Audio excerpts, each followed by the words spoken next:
So today is all about the idea that people aren't buying from you. Why they're saying, oh, this sounds great, and then they don't do anything about it. They don't go ahead and commit to it. So what we're going to do is fix some of those clarity gaps that are quietly killing your sales without you having to go and push down that price. Because that's the worst thing you want to do.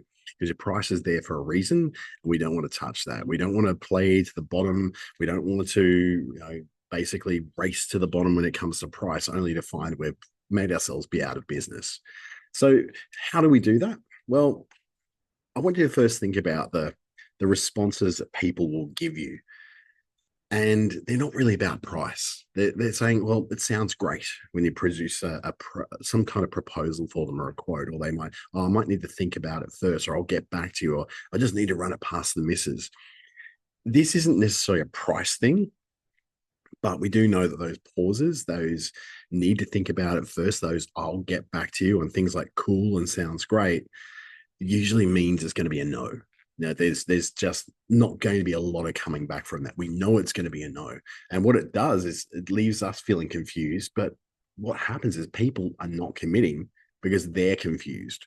Something is not clear to them. Now, it might be price. It might simply be price. You might be the first people they went and saw, and they saw the price and went, are you kidding? This is not what I thought it would be. Not realizing, that the world doesn't cost $20 and you can't get everything you want to get done for a couple of $100. Things cost money. The world is an expensive place. So people don't say yes when they're confused, and they'll often say no when if they're not sure it's a fit for them, or if they don't see the urgency in it. It's like it's something which they kind of do one day, but they don't really need to do it right now. I'm looking at you, insurance. That's one of those things that definitely is. Don't trust the outcome. They don't feel like they have any trust in what the outcome is going to be. And that could be something where you're producing a physical product, for example, which they haven't seen the end product. So that might be what it is. Hey, let us run a demo for this so you can see what it's going to, or a mock up to see what it's going to look. Well, they don't understand the true value of what they're doing. And these are all things that you have some power over: the alignment with what's for them, the urgency for what they need to get done, the trusting the outcome. Well, you produce the outcome, so you have some control over that. Even in the don't understanding of the value, it's you that has to present the value. We cannot assume that people see the value, even if they came to us first about what they're trying to do. They don't necessarily see the value. They don't really necessarily they see it for them, even if they came and saw us, because we don't know what the whole journey towards seeing us was. Whether it was, a referral from a friend, an ad they saw on television, or it's just that you're the only game in town and you're the one that they came and saw about it. That you don't know all that backstory.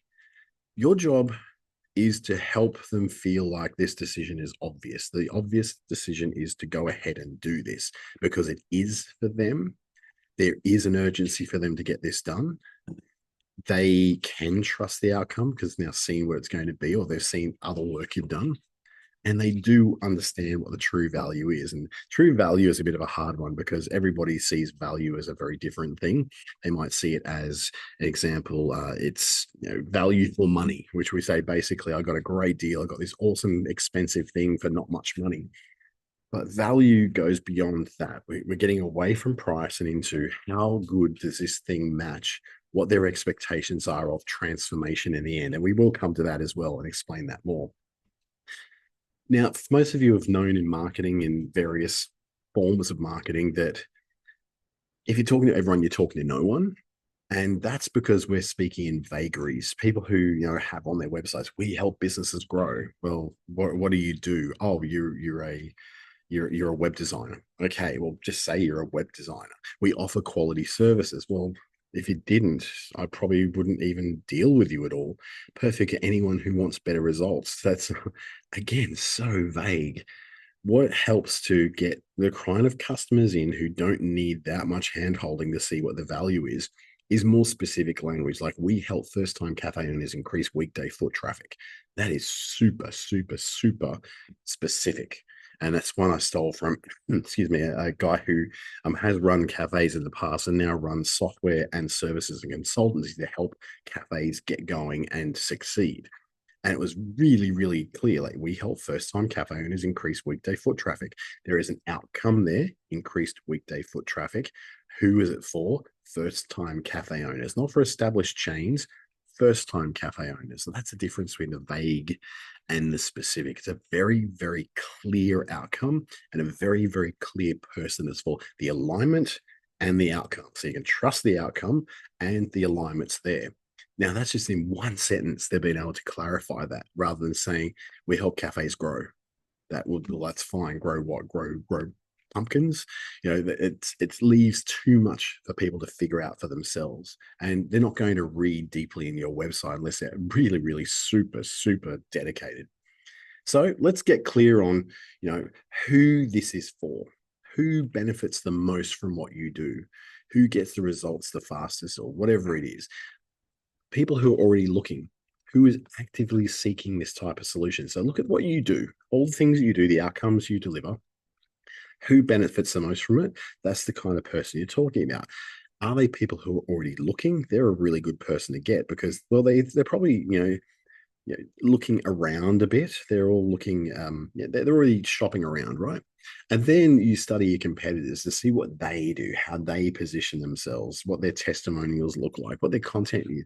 But you don't really need years of experience and a marketing degree and somebody who, I know, paying $2,000 an hour to come and tell you how to put everything together in a slide deck. You can look at this stuff. You go, well, who is it that benefits the most from what I do? Who is generally what kind of people are already looking, because they've already gone past that sort of, oh, do I really need this? Do I really want this? They're actively looking for it now. So you don't have to do that whole top of funnel thing where you're trying to educate people on what it is you do. They know what you do. They know they need it. So now they're just shopping around. And then the competitors give you some sort of idea about who you're up against. And what you'll probably find is most of the competitors are really terribly positioned. They're using those vague things. It's saying vague things. Oh, we do many things. It's like, but tell me what you do. Not, oh, we do many things. Find the patterns that emerge in there. And you'll see some outliers, some really good, strong front runners. And like I said, you don't need years of experience to do that. You're just basically re-engineering from who is the most likely, who is already looking, and who's already serving those people now. Your competitors, and that's really all that is. So then look at what the service level would be. We usually go, okay, the person I'm looking to target is of a certain age, a certain life stage, an industry, a location. But really, what drives buying decisions is emotions, or more correctly, solutions to negative emotions. What do I want to achieve? What frustrates me? What feels risky? What makes me curious? Demographics and where people live is very, very surface level. And it's like, saying, here's a great big map and throw darts at it, and hopefully you'll hit someone who needs you. Whereas if you go for the emotional need, that need to see a transformation or some kind of delivery on what it is they need to have solved, that's when you're looking at, what do they achieve? What do they want to achieve? What is the thing they want to get done? Well, that gives you the answer to who you're selling to by saying, well, we help you do this. What frustrates them? That's what they want to solve. They want to solve and resolve that frustration, that risk factor that's sitting there, and also piquing their curiosity. It was an interesting one because I added that myself because I felt like I'm often someone who responds really well to curiosity, being piqued. So if someone's saying, hey, this particular thing does this thing, and you'll never guess what else it does. And I'm like, that's like dangling a shiny object in front of me. I'll go after that one every time. So then we go, well, what is it we actually do? And what did they get from it? So we might say we're buying a house, and you're selling a house to someone and they're buying a house, and what they get is a house. But people don't buy services, they buy progress. So what they're moving away from is homelessness to having a home, insecurity to security, uncertainty to certainty, no sense of ownership to a sense of ownership. So they're changing from one thing to the other. They're progressing forward from stress and wasted time, uncertainty, or lost customers, or insecurity, or that sort of thing, towards clarity, growth, revenue, confidence. So we look at, excuse me, now I've had this cough for over a week now. What are they moving from, and what do they want to change into in order to get some kind of progress? Because that's what they're buying from you, progress towards something. So, for instance, if I was selling you this little packet of tissues that I'm holding, I'm not buying a pack of tissues. I'm buying a way to deal with all this crap that coming out of my nose, right? I'm doing something which is socially acceptable to make me look a little less worse than what I do when I'm coughing in my workplace. I'm doing it for a feeling. I'm doing it for an emotion. I'm doing it because these ones are aloe vera infused or soft lotion infused, actually. So they don't scratch my nose and leave me all red. And that's all because, not because I don't want to feel bad, but because I don't want people to see me look like I've got a cruddy nose from blowing my nose too much. Again, it's all feelings, it's all emotions. People are buying feelings, or they're buying some kind of moving away from a feeling. If you're doing something which is a very high technical thing that you're selling it to, large companies or governments, and they're sort of not seeing what the value is, you see what is important to them, to the decision maker, what's actually important to them. Saving money, saving time, looking good to their superiors. What is the feeling they want to get out of this? Even if they're super logical people, there's some kind of feeling they want to get out of this. For them, it could be status. That what might attract them is like, well, we're the first local government in the state to use this, and we're going to be, shining bright like a diamond because nobody else is doing this. That could be what drives them. Or it could be that, I am going to come in under budget for the first time in 10 years, and I'm the new person who wants to get this done because it gives me status, the feeling of me achieving something that no one else could. So, what then is stopping people? What's stopping them from moving forward is those questions, them asking, is this for me? What if I waste my money? I've tried something like this before and it didn't work, or I just don't have the time to do it. All these objections are already there. They come with those objections. They're like automatic responses to people.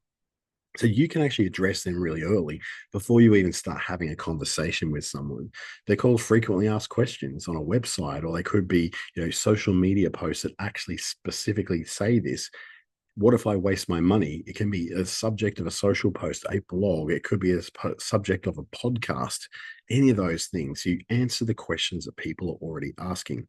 From a search engine optimization point of view, this is powerful stuff because this is the sort of things that people are now typing in to things like ChatGPT, Google Gemini, Claude. They're not just typing in, this kind of service in Darwin. They're saying, actually, I need to solve this problem. I've got this bit of a problem I don't have, and I don't really want to waste my money. So you won't come up if you're just saying, we do this, we do this, we do this, we do this. And if your website is full of, we do all these things, that's great for the people who are looking for those specific things. What about the people who need these questions answered? Because those objections are part of the baggage that people walk in the door with.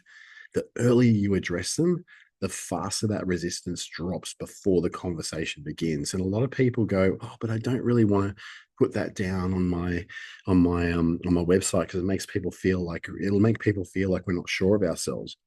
No, it shows that you are sure of yourself. If you ask that question and answer it really well, you are looked at as someone goes, okay, thank you. That's what I was worried about. And they've automatically, invisibly and silently dropped that resistance. So the people who do end up coming through for that meeting with you, for that call with you, have already progressed past that place of being scared about everything. Clarity means less friction, less speed bumps on the road, less potholes in the road. So you need to make what you do super, super obvious. What changes in that person, in that organization, in that local government, in that whoever your customer is, what changes in them after working with you? Because we know there's vague promises, just make us think, well, I don't know what that means. Or that sounds like, one-stop shop and all that kind of crap that people put on local radio ads that makes absolutely no sense to anyone, especially to when we're dealing with a very high proportion in markets like I'm in, where it's a migrant population. So all those little cliches of the 1960s to 1980s that we heard growing up don't make sense to them. What's a one-stop shop? Isn't that like Kmart or something, or Coles? They don't see the same connection that we do, maybe. Real transformation and seeing examples of real transformation and having that real transformation actually brought out to them creates that confidence because it's simpler. It moves faster. It's less stressful. Everybody is really working on this way of reducing the amount of calories it takes for them to work out their problem. So if they need to spend, 600 calories trying to solve a problem in their brain, then they're not going to do that because they wanted to save those calories. It's a bit of an evolutionary task that we've got with this, where we don't want to actually spend time doing this. We want to find the people who make this easy, and it will come at a price. And most of us understand that. We understand there is a price. Occasionally, someone will go, "Oh, I didn't know it was going to be that much." And that's fine. That's your price is your price. They don't get, they don't get their boss coming up to them and saying, "Look, this week we're only going to pay you this much because we think you're very expensive." No, they get paid the same amount every week. So you too have your price set. When people are unaware, there's a bit of like a journey or a sales funnel, it's often being called as well, where people go and you will produce some kind of marketing material, some kind of way of ensuring that people are addressed at each one of these stages. So the unaware, where you're doing some gentle education, not really selling anything. You're not going into salesmanship because these people aren't even aware that they even have this problem. So you're doing a lot of very early education for them. You might be going, okay, well, this is what happens when you don't have digital marketing, or this is what happens when you rely only on digital marketing to sell what you're trying to sell. And it's like, oh, okay, that's interesting. I don't really need to do anything about that now, but you've got in there, and I might be following you. I might see your stuff again where it says a similar message. And one day I will become problem aware, which is the next step on the road, where I am actually aware I have this problem now. So the problem they were talking about 6 months ago, when I first came across that ad or that social media post or that conversation in a networking meeting, now I've got that problem. So what I need you to do is to highlight the problem I'm having and the possibilities to resolve them. But again, you're not saying, "Hey, give us a call today at our company. We do this." We're not going down that path. We're saying, "Hey, if you got you're the kind of person who struggles with this, there is hope for you. There is a chance to get that resolved." So you're not necessarily like, "Hey, we solve it." Let them do that work. They'll see it. They see you writing it. They see you producing it. They will know it's you that does that. It's pretty obvious, right? And then there's somebody who is on the next step, who are now solution aware. They understand the problem that they're having. They understand why your particular solution fits their problem, and they're ready to make a decision next. So this is where you're going, not just explaining what the problems and the possibilities for change and success are, or explaining why your particular solution is going to work for them, but they're now at the step where they're going, okay, there's still risk in my mind, and I need to have a really simple next step. Like, what do I do next? What's the steps I take? And that's where you get really clear about, hey, there's a no risk thing because money back guarantee, or because we'll redo it again for you, or whatever that is, or look at how many happy people we've delivered this same thing for. But that simplifying of the next step is really, really important, because the next step, we might think it's obvious, will give us a call or come into our office, but you tell them that. So I like to have on a website for a service business particularly, and even for retail businesses, this can work as well. How to I always go back to when I first had to order catering for an event I was running for 150 people. My biggest problem was that I didn't know how to do catering. How does that work? How do you order it? Where do you order it from? So I did what any smart person do: go to Google, and there's like 200 cafes in the Darwin region who will gladly do catering. But I could only call them during my lunch break, because it wasn't for actually a work thing, it was for a personal thing. And so I can only call during my lunch break. Now, what's the one time you don't want to call a cafe? Is at lunch, because they tell, "Oh, no, I can't take your call right now. We're in the middle of our rush hour. Can you call us back at 3?" And I'm like, "No, I can't. Sorry." And by the time you're closed, I'm finished work, you've been closed for 3 hours. So no, you make it too hard. So what I did, I went to the one place that made it super easy, step by step. Just do this, then do this, then do this, then do this. And they made every one of those steps really simple, including emailed instruction. That was bloody Subway, of all things, Subway. So that's the kind of thing that happens, that people will lean towards what the easiest is. They're ready to pay, but they're not ready to deal with all the hoops that we want them to jump through. And what happens is, when you're a smaller business particularly, you tend to lean into this idea where you meet someone in any place, you start pitching your business to them in this vague hope that they might be the customer you're looking for. They're probably not. That's going to take a little bit of time. What we generally do is, oh, I do this and it's for these kind of people. So, hey, if you know any, pass them on, rather than, are you one of those people? Oh, we should talk. Let's go and have a meeting. Here's my business card. We go in really, really too enthusiastically and we try to sell straight away. And all we do is just leave a really bad impression with people and go, oh my God, sleazy salesman just won't leave me alone. And all those things that we hate about sales. So some immediate fixes you can put into it is going into things like your website and sharpening those headlines up. Be very clear about what it is you're doing and who it's for. If it reads like, very generic, very vague, no outcomes, and it feels like anyone could read that and apply that to them, then you're actually too unclear and you're too vague. And then get into frequently asked questions that really tackle those real hesitations. Get in there and do maybe 3 or 4 or 5 of them for every product you do, so people can adequately address these issues before they ever reach out to you. So they go, oh, okay, they've already talked about, think about, what do I do? And it's got everything. Just when everything is there, that's one less fear they have going into the conversation with you. And then make sure that there is a visible call to action that's really obvious, like call now, email now, chat now. Website chats are really good for that. If you can get a website chat going, you've got someone who can monitor it. Those things are really hot because people are hot to go right there and then, rather than, hey, send us an email, hey, book a call. I have a bit of a problem with that too, because I'm in so many things I have to do booked calls. But I do know that whoever books a call is really, really wanting to work with me. So that's an advantage for that for me. So your new sales advantage is really having a much clearer target customer with a very super sharp, very super targeted message, knowing what the objections are and getting some things in place in your materials before they have to ask you those questions. Assume they already have them and answer them straight away. And then have some kind of way that you work for people, like you create content for people, or you have some kind of marketing in place or some kind of materials in place that take them from that unaware that you exist and don't know that they need what you do to, okay, now I need what you do, now to, okay, now I understand how what you do fills my need. And then finally to that confident step. If they get the chance to go through all those 4 steps, the person that pops out at the end, way more likely to be able to connect very much with what your product is doing. That way, you're not having to persuade people and talk people into and discount people in order to get a sale. You're just aligning with where they're at. Are they the person who is not aware that they've got a problem? Have a conversation that has nothing to do with sales. Are they a person who has the problem? Tell them what the solution to that problem is. Are they a person who now has that solution, knows what to do? Then let them know what the next step is to go and do from there, and just reinforce the fact that, oh yeah, we've got some other people we did this for too, by the way.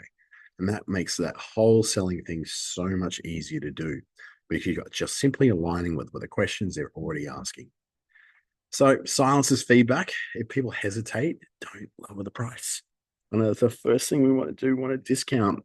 Some people just go straight out and ask for a discount, and you're like, well, why would I discount it? You're a one-time customer who will never come back to me after this because you're only doing this once in your lifetime. Why would I discount it? You say, well, my price is my price based upon the best possible thing I can do that allows me to actually put food on the table. Every single one of those responses of cool and sounds great is often followed by silence, and that's data. That means that something's not hitting. The value is not aligning with what they perhaps thought they needed, or you're not somehow speaking to the problem they actually have. You're speaking in vagaries. You're being very unclear. So, ready to turn that sounds great and let's do it. That's what it is. Find out who it's for, what problem it is you solve, why it matters to solve that problem now, why it matters to them to have it solved now, and then what the transformation is going to be, what changes afterwards.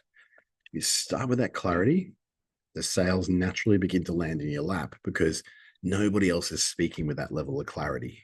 They just aren't. That's why this is so effective, because your competitors just aren't doing it. So if you want to continue that journey, I've got a bit of a learning guide there for you that will help you to sort of systematically work through those steps and have a look at what they actually mean, as well as read on a little bit of extra material that might be useful for you.